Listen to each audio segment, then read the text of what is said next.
Hello everyone and welcome to another Diecast Emporium video.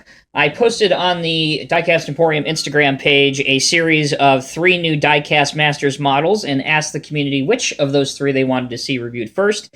And with a resounding number of votes, the winner is model number 85284, or the 390 hydraulic excavator. So, it comes in this plain white cardboard box, outer shipping box, and the only way to tell what's actually inside from this point is just by the model number. On here, sealed, is your Diecast Masters tape, which is a nice touch.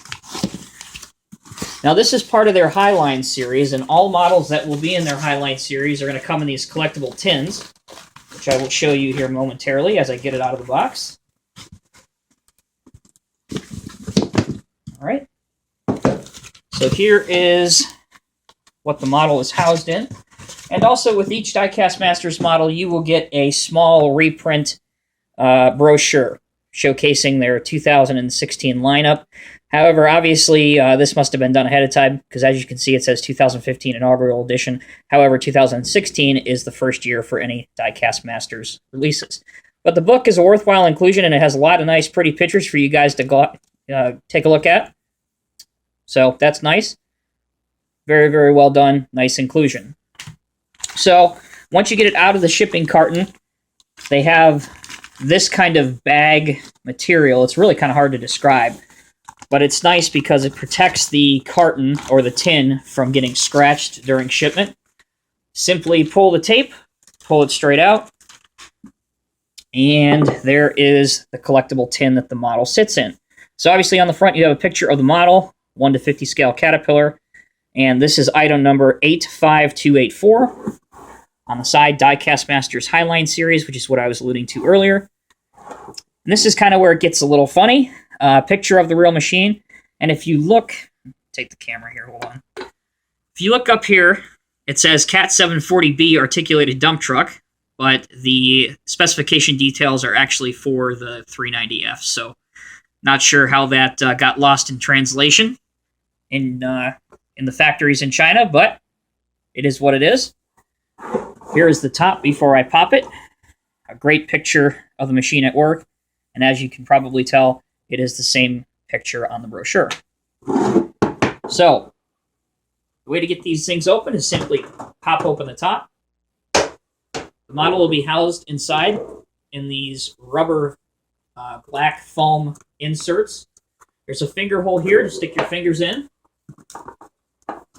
and you pull that straight up, and inside the box you can see the model sitting snugly inside.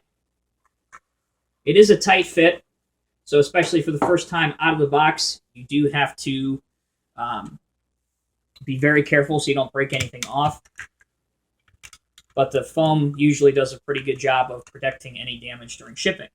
So remove that last piece of packing, and here's your model. So we'll start out with some of the details of it. Obviously, you can see that the operator's compartment has an operator in there, and it has this door to the compartment that opens and closes, and it actually sits flush, so it's not, it's not too obtrusive looking. There are varying degrees on, depending on who you ask, about the opinion of the operator in there. The reason that Caterpillar actually wanted this done is because they wanted to give an idea of how big the real machine is when posed next to a fully grown man. So that's why Diecast Masters did that. So on the side, Cat 390F, great paint work. Tracks do roll very well, but there are no working rollers. They're just metal casted. But they are spring-loaded, so it should be easy to take the tracks off. And if my camera will focus, you can see on the tracks some bolt detail and each individual track link. Starting in the front, you have your cab protection structure here, which is modeled in plastic, 2 lights up on top. A skilled collector could probably remove the cab guard if they want to. Up here, some non-slip tread patterning, which is etched in. And also this grab rail, or access point to get into the cab, is also metal. In fact, most everything on this model is metal, with the exception of these 2 handrails up here, the handrails on top of the actual car body themselves are metal. On the back, this huge counterweight, really well done. 2 lights, the cat logo, and right up here you can see a backup camera. A nice black exhaust with a hole in it. Just towards the camera. Here you can see the hydraulic line detail going from the swing, boom, and the everything else in there. Looks very, very good. But also a nice surprise and something we haven't seen on any Norscot models, so this is a nice feature, is an opening engine housing. And if you take a look inside there, you can see a detailed engine and some metal components. Looks pretty good. But it doesn't stop there. Coming on over here to the right side of the machine, this door does swing open as well, and you can pose a worker doing maintenance on the machine from that point. These rails are plastic, they're not metal. This mirror right here, although it does have a silvered surface, is plastic as well. So, on to the functionality of this machine. First, does it roll on a smooth surface? The answer is no. But if you did watch my unboxing video, which I will go ahead and post a link right now while I'm getting this ready, go ahead and look at the top of your screen. That link will take you directly to the 2 unboxing videos that I did last night, so you can see all of the current Diecast Masters new models lineup.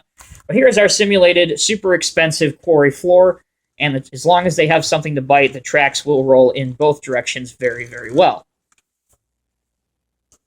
So with the tabletop out of the way, 360 degrees, no problem there. Like I said, because this model is so new, everything is a little stiff, so it's kind of hard to move everything initially until the model frees up a little bit. But again, when you are swinging it, be careful of these handrails because you don't want to break anything off. So taking a look at the bucket, it has a 5-tooth aggressive bucket with some simulated wear plates on the back of it. So you can see the light will pick up on that. The range of motion on this excavator is actually pretty excellent. That's all the way out. Let's see if I can get this whole frame. That's all the way out. And this is all the way in, which is a good thing because it will fold up very nice and tight for a transport load. Should you have one of those drake trailers or a very, very large load boy with a Jeep trailer, etc., something that would accommodate a heavy machine such as this. Looking at some of the smaller aspects of this model, you can see a nice warning label here that is very legible. And it's pretty cool that they put that on here. I love the little details. Lights up here are painted with silver lenses. The cylinder jackets, or what houses the actual cylinder rams, are plastic, but the color match is good enough. And as for your digging depth, it's actually very, very minimal, but this kind of machine would be usually posed on a bench, so it would be digging below itself, and you can replicate that pose, albeit not the greatest range of motion, but still good enough. So there it is, guys. I hope you enjoyed the first Diecast Masters model review. Thank you guys for everybody who did vote on the Diecast Emporium Instagram page. And these models will be available from my good friends at Buffalo Road Imports within the next couple days or so. So make sure you check out constructionscalemodels.com. Click on construction equipment, and that will bring up a list of all of the different pieces of heavy equipment, and you just select the corresponding one that you're looking for. Obviously, in this case, this would be a hydraulic tracked excavator. So as always, guys, thank you for tuning in, and we'll see you in the next video. Take care.